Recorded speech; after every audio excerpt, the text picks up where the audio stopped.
breaking news, malupit na malupit. Talaga nga namang bumanat na naman po si VP Sara Duterte sa mga bumabati ko sa kanya patungkol po doon sa siya daw ay unstable at kung ano-ano pang may problema sa utak. Siya ho ay may hamon ngayon dito sa mga kongresista at gayon din ho dito sa sinabi ni Remulla. Naku po, pabira oh.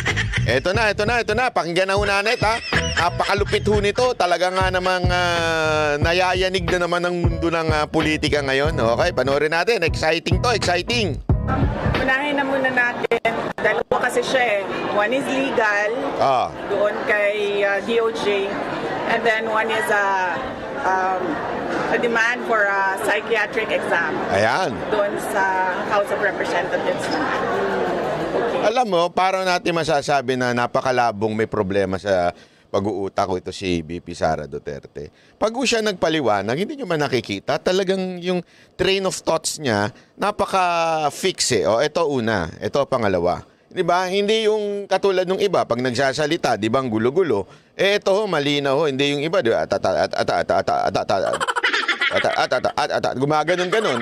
Di doon mo palang malalaman mo na kagad kung sino may problema. Diba? Yung iba naman, yung palang alam mo na kung sino na talaga ang merong sapak.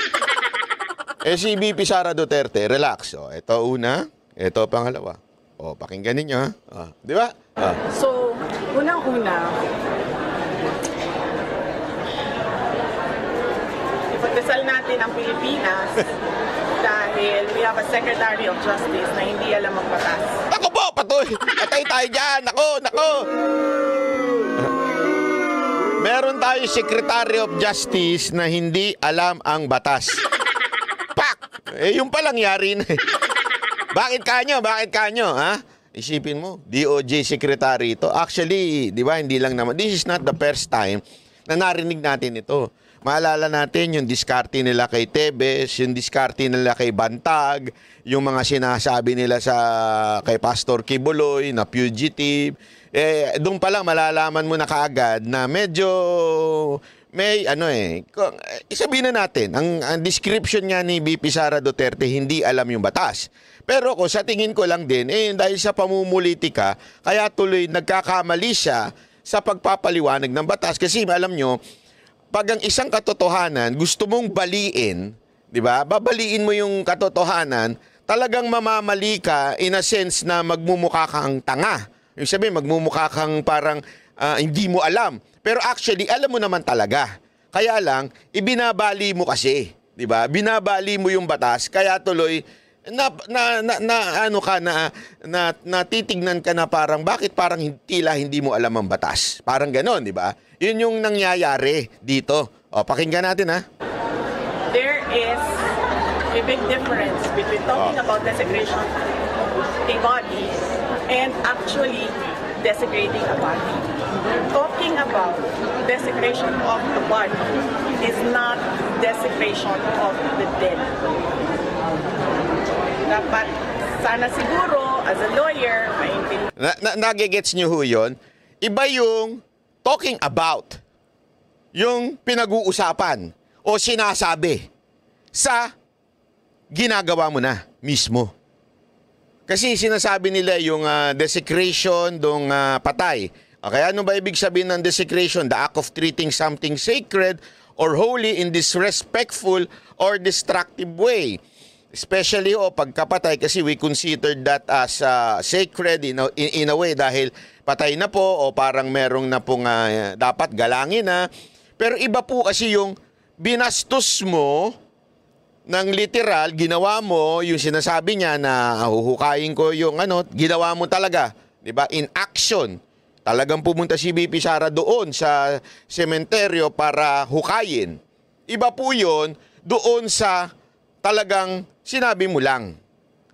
Gusto kong hukayin gusto mong hukayin ko yung tatay ninyo. Tapon ko sa West Philippine Sea. Iba po 'yon, Pinag-uusapan pa lang. Alam nyo, ito ang pinagkaiba sa totoo lang ng mga Duterte sa ibang mga politiko. Pagpasensyahan nyo na ha. Ang mga politiko kasi tanga. Hindi, walang biro. Lalo na ho si, hindi ko na lang i-comment kung sino. Yung mga congressman na nalalaman ng batas kaka-Google. Google lang, mga congressman Google. Di ba? Doon nila nalalaman yung batas. Et iba ho kasi ang mga Duterte, especially PRRD and BP Sara Duterte, wherein lawyers ho ito. Pinag-aralan ho nila, graduate ho sila. Alam mo nila yung mga wordings na gagamitin to make sure that legal ho yung kanilang ginagamit. Di ba? Kasi napaka-importante niyan sa korte, yung words, how you say it, and yung pag ano mo ng words, importante ho yan. Sinabi ni BP Sara, malinaw ho kay Amy Marcos dun sa group chat, hindi naman niya ginawa pa. Yun po ay pagbabantalaang. Tuloy. Niya yun agad. But apparently, sabi nga ng iba, pag mabilis ka, meron talagang mga mabagal ang picture. Ayun na yun eh. Sabi nga nila, di ba, pag mabilis ka, may babagal. Ano ibig sabihin nun? Pag mabilis kang magsalita, siguradong may babagal. Ano yun? Utak. Nagigets nyo? Kaya nga, di ba, paulit-ulit ko itong sinasabi sa inyo. It is not an accident that we have 2 eyes, we have 2 ears, di ba? And as a matter of fact, we have left and right brain. Yeah? Meron talagang ganyan. Pag-aralan ninyo yan. Bakit ganun? Bakit dalawa yon? Pero, isa lang ang bibig. Ibig sabihin nun, magbigay ka ng oras sa pakikinig to make sure everything is correct. Mata, sa pag-unawa, at especially sa pag-intindi ng mga, alam mo yon, pag-sasaliksik ng mga karunungan. Bigyan mo ng pagkakataon ng oras. Huwag kagad, puputak. Yun ang problema na sinasabi ni BP Sara Duterte. Di ba? Ang bilis kasing mag-react ni Remulla. Di ba?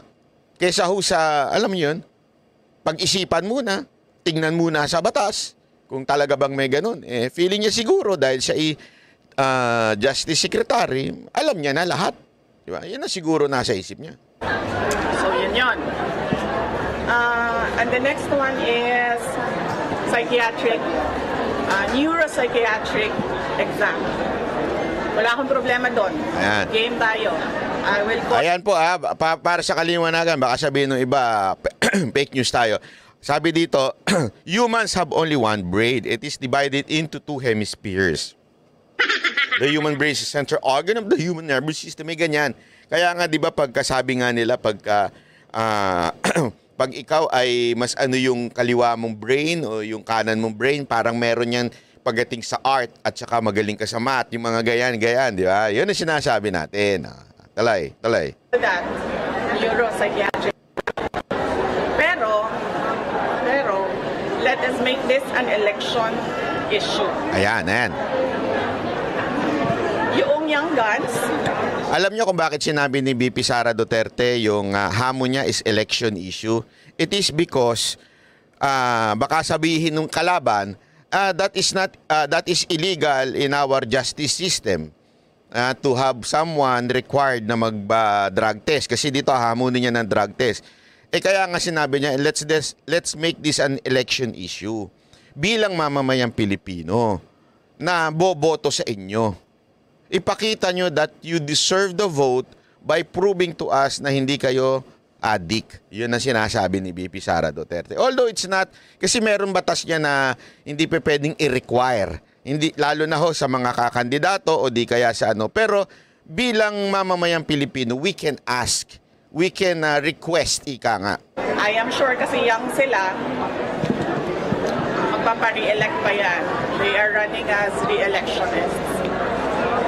So, ang gagawin natin, 2 tests sa akin. Kasi sinasabi nila, unstable daw ako. Paningin ko naman sa kanila, unstable din sila. Diba? Kasi bakit? Aatake sila, pag sumagot yung inaatake nila, nagagalit sila. Hindi lang nagagalit, madam, napipikon pa. Nagpapapreskon pa. Ganong kalupit yung inyong banat. Talagang ganun kalupit. Nagpapa-press con pa. Pipila pa sila doon parang mga tanga. Tinatawag nilang unstable. Para sa akin, unstable din kayo. Bakit niyo ako inaatake?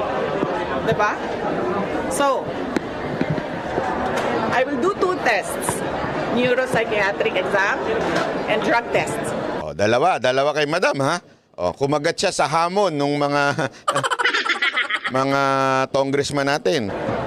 Pero dapat lahat ng mga young guns na kandidato, lahat ng mga congressional candidates ay magpa-drug test. Including speaker, ma'am? As a voter, I am asking the candidates for Congress doon sa distrito ko, sa 1st District of Davao City. Now, dalawa lang yung maalala ko ngayon, but I'm sure meron pang ibang kandidato.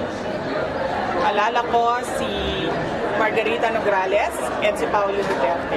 And as a voter, I demand na magpa-drug test sila.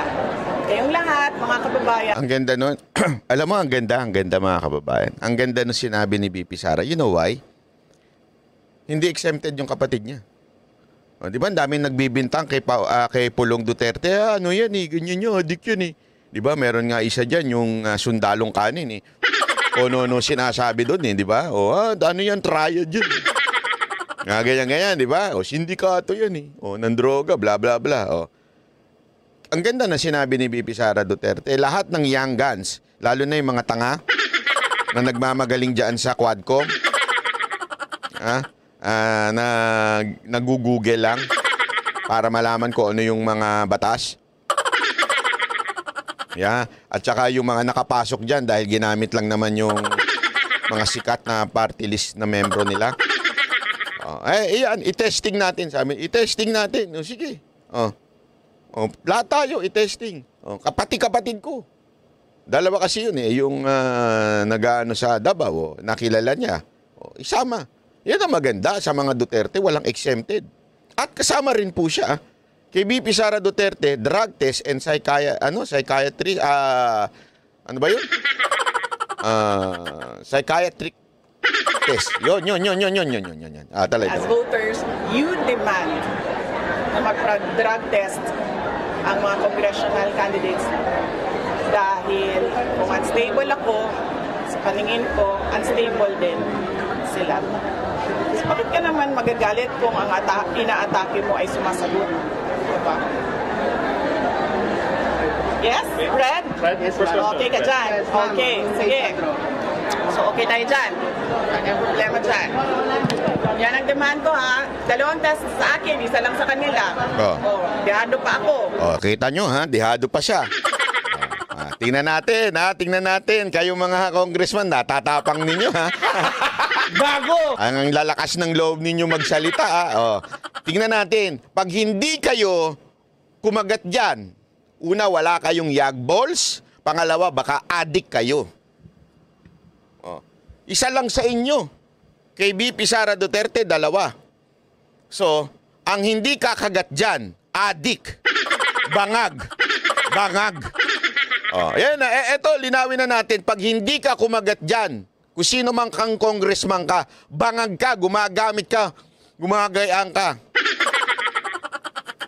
Habang binabanatan mo yung kabit mo. Sa mga young guns dyan, ha? Mga kababayan, pag hindi kumagat itong mga young guns na ito, adik sila. Bangag. Mga bangag.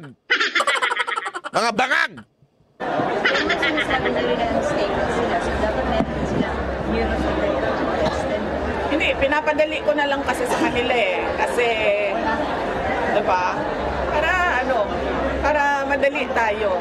So we call on the Philippine Medical Association, the Philippine Psychiatric Society siguro, is it called that way, to set the guidelines para sa amin lahat. Okay? Lahat ng botante mag-demand ng drug test. Yes, we demand. Ngayon, mga kababayan, if you demand, lagyan nyo dyan sa komento sa baba, we demand our congressmen to have a drug test. Yan ang panawagan natin, drug test sa mga congressmen. Pati yung mga party list representative, pati yung mga komunista. I-drug test na yan. Yung mga congressman candidates kasi unstable din sila. Saan po dapat gawin ang drug test naman? Sa private hospital o sa public hospital? We need independent third-party hair follicle testing. That is O yan, hair follicle testing. Independent. Hindi lang ho sa tabi-tabing ospital, ha? we are asking the help of PMA. O yan, PMA. Ano yan eh? Yung Philippine Medical Association. Tulungan niyo kami to set the guide. Kailan yung mga gusto mangyari yung test? Pag kinol na nila, okay na tayo. Oh, so nakasalala yan ngayon. Oh, mga media, tanungin nyo ngayon yung mga congressman. Papalag ba sila sa hamon ni BP Sara Duterte o hindi? Tanungin nyo na mga congressman. Kung hindi, bangag yung congressman nyo na yan. Pag hindi kumagat, bangag. Oh, di ba? Oh. Hindi pwedeng 3 months after kasi hindi magdodroga yan ng 3 months tapos na yung testing nila. So Sana pala tumakbo kung congressman tas magpapa hair follicle test ako. Kaya lang. Wala sa ulo, so sa baba. So baka sabihin nung doktor, hindi ka nga bangag, baog ka lang. Joke lang. Hindi naman ng baog, single lang. Makabaog naman kayo eh. Dapat ngayon na. Magpa-drug test. Ngayon na, wag nang palibot. Kasi sinasabi ni BP Sara dito, pagka umabot pa ng 3 months yan, syempre, titigil na sila magdroga. After 3 months, saka sila magpapa hair follicle. Hindi pwede. Dapat ngayon na, biglaan. Palag na mga bangag. Lahat. At dagdagan ko ang sa akin, neuropsychiatric. Game. May neuropsychiatric test. Ayun dyan. Ma'am, what if ma'am sabihin ng young guns na you're just bluffing too, ma'am? I'm not bluffing. Anong bluffing? She's just bluffing. No! Gusto nyo sabay-sabay pa kayo, televise. Gawin natin sa kamera, pero ang PMA, Philippine Medical Association, gawin nyo. Papalagyan si BP Sara Duterte. Pambira kayo. Hindi nyo kilala yan. Atapang tao yan. Sabi nga ni Bato, baka masapo kayo yan. Pangalan ko ang nakataya dito. Nandiyan kayo lahat nakikinig at nakita na nagsabi ako. I'm not bluffing. May ganito na resin po si Congressman Dolong, pero wala na Kakampihan na naman ng media ito, sigurado ko. Yung, daming, sabihin na naman, ipapaliwanag na naman ni Ed Linggaw. Ano ba ang sa batas? Tungkol sa batas, hindi po pwedeng i-require. Wala nga sinasabing i-require eh! Kasi nga wala nga sa batas yan, pero we demand as a voter. Inunahan ko na eh. Ipapaliwanag niya, Ed explainer na naman. Gagano na naman yan eh. Diba? Diba? Ayaw nilang magpa-drug test. Bakit kaya? Bakit kaya? Kasi madam, bangag.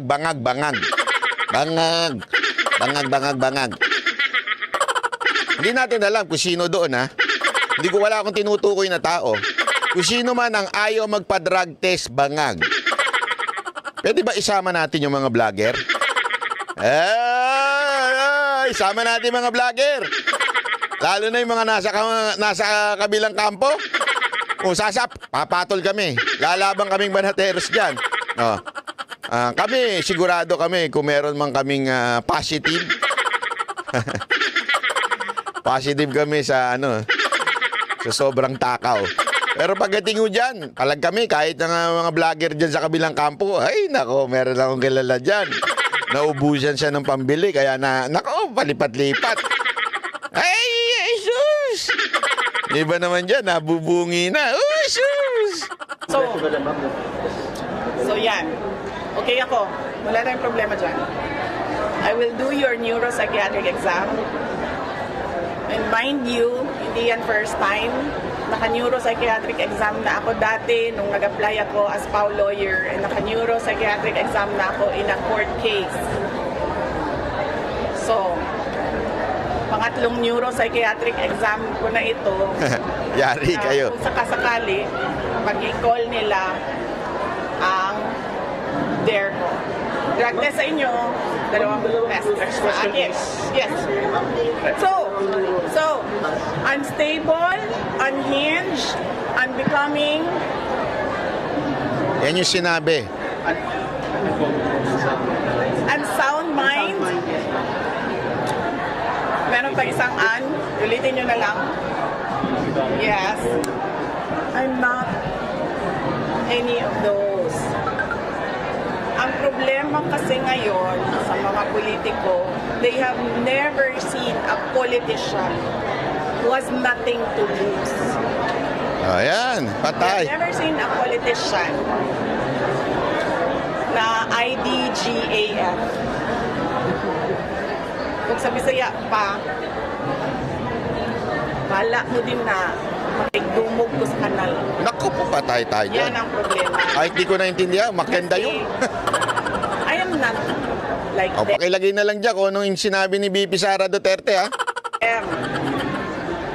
And ang tendency sa mga ganito ng mga tao, sasabihin nila, crazy, lukaret, luka-luka, buang, desperada. Bakit ako desperada? I am Vice President of the Republic of the Philippines. I am not going anywhere.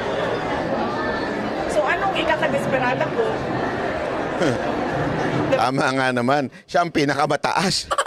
Mas mataas ba sa presidente? Tama, mali. Paano siya magiging desperada?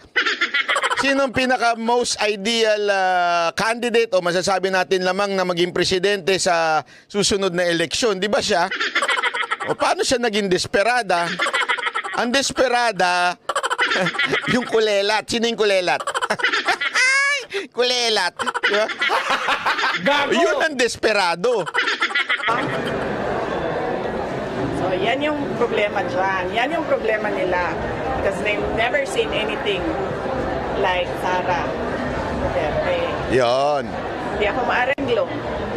Hindi ako mabayaran ng budget. Hindi ako mabayaran ng pera. Laki ng problema nila. Kasi ngayon, ayaw ko na pumahingin. Naka! Noon, Yun ang gusto ko doon. Ayaw ko nang manahimik. Yari talaga kayo. Nako po, yari kayo. Maniwala kayo sa akin. Yari kayo pag yan nagdire-dire-diretso. Sigurado kung nga kayo, mga kababayan. Hindi, alam mo kung bakit. This is something unusual, ika nga, sa isang politiko. Yung taong she has nothing to lose. Alam niyo ibig sabihin ng she has nothing to lose? Wala eh. Ibig sabihin, kahit anong birada niya, wala naman, alam mo kung bakit niya sinabi yan. Ito analyzation ko lang kung bakit niya sinabi yan. Kasi wala siyang pangarap. Wala siyang pangarap na maging presidente.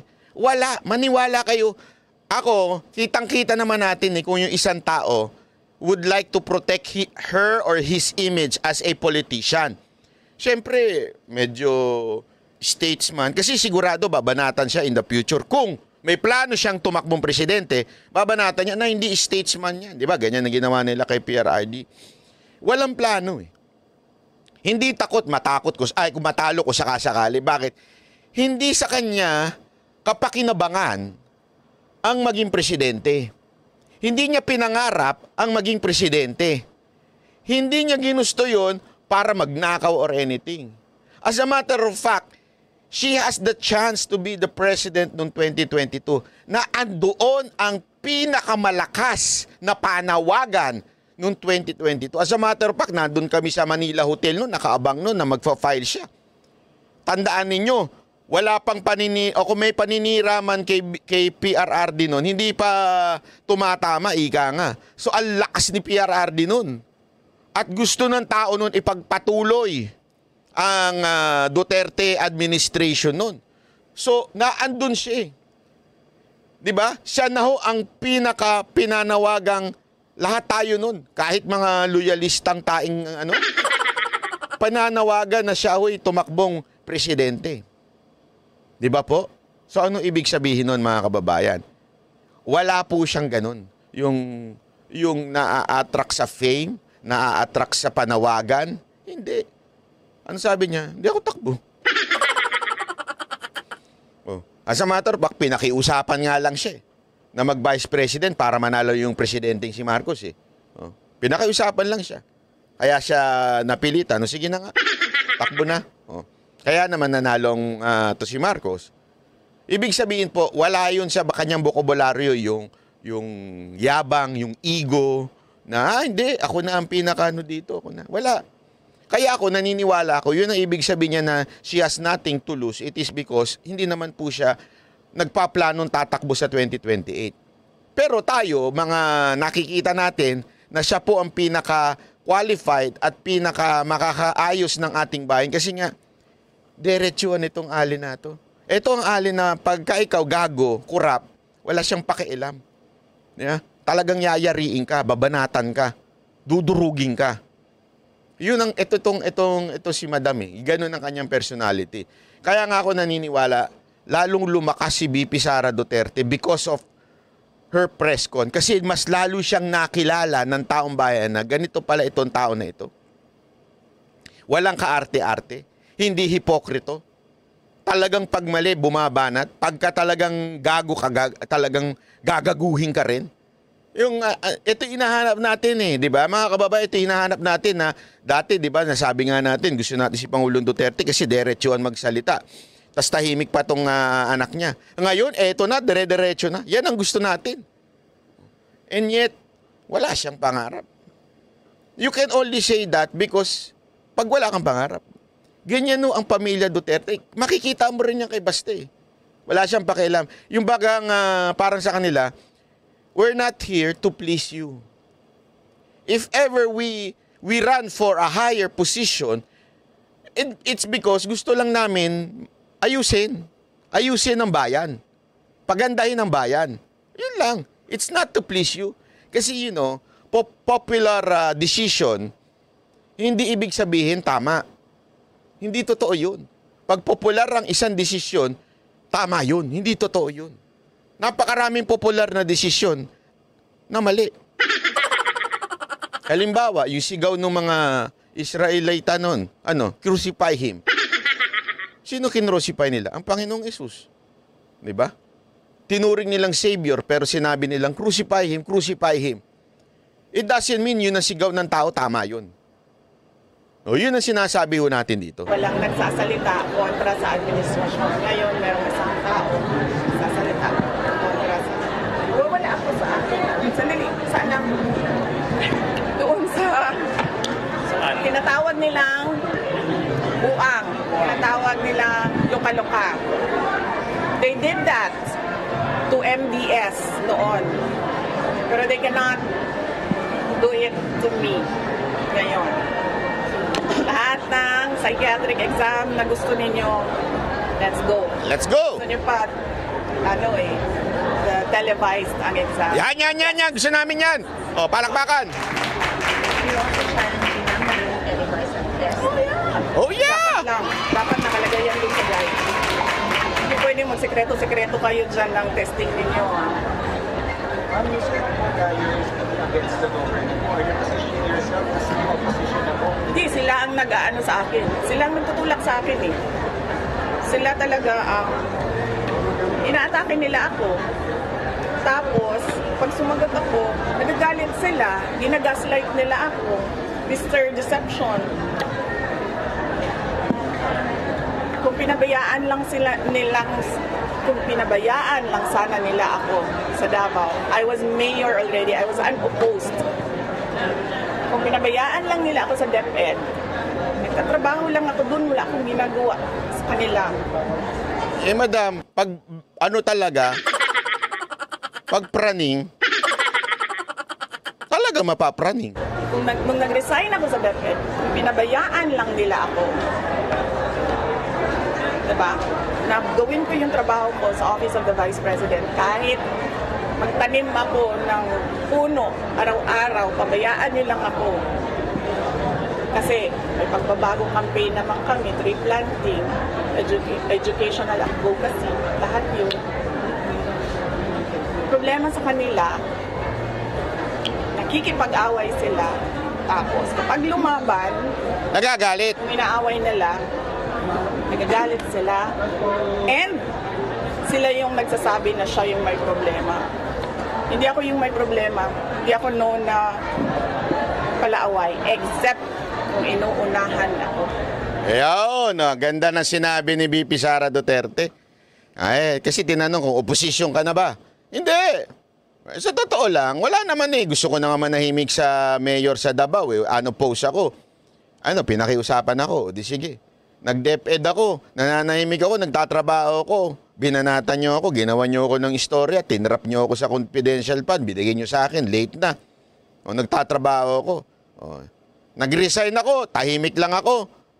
Hindi ko siniraan si ano. Walang sinabing paninira si BP nun ha. Okay, pero tuloy-tuloy pa rin paniniraan yung mga hindot kayo. Ayaw niyong tumigil, lalo na itong tuwadcom na ito. O eto, napala ninyo. Tapos sasabihin nyo ngayon, oposisyon o galit ka? Hindi. Kayo nagsimula, sumasagot. Sabi nga niya, hindi naman ako, totoo naman yan, hindi naman maano si BP Sara Duterte noon eh. Bakit? Pag hindi siya inaatake, hindi siya sumasagot. Naalala nyo, sumasagot lang siya kay Ontiveros pag inaatake siya, kay Trillanes, pero minsan hindi nga eh, hindi niya nga pinapansin eh. This time, kasi inaakusan nyo ng kung ano-ano eh, korupsyon, bla bla bla. So, napipilitang sumagot si Madam. Kaya kayong tuwadcom, sabi nga niya, o sabi din niya doon sa Mr. Deception, do not mention my name. Alam mo, parang sa mga gangster movie yan. Do not mention the name or you will be eliminated. Dito, do not mention the name of VP Sara Duterte or mabubuking ang mga baho ninyo. Gets nyo? Mabubuking ang baho ninyo. Kaya, pwede ba itanggalin nyo na lang sa bibig ninyo ang pangalang VP Sara o Inday Sara Duterte? Yun! Okay, maraming salamat po. Ako po si Banat Bay. Kita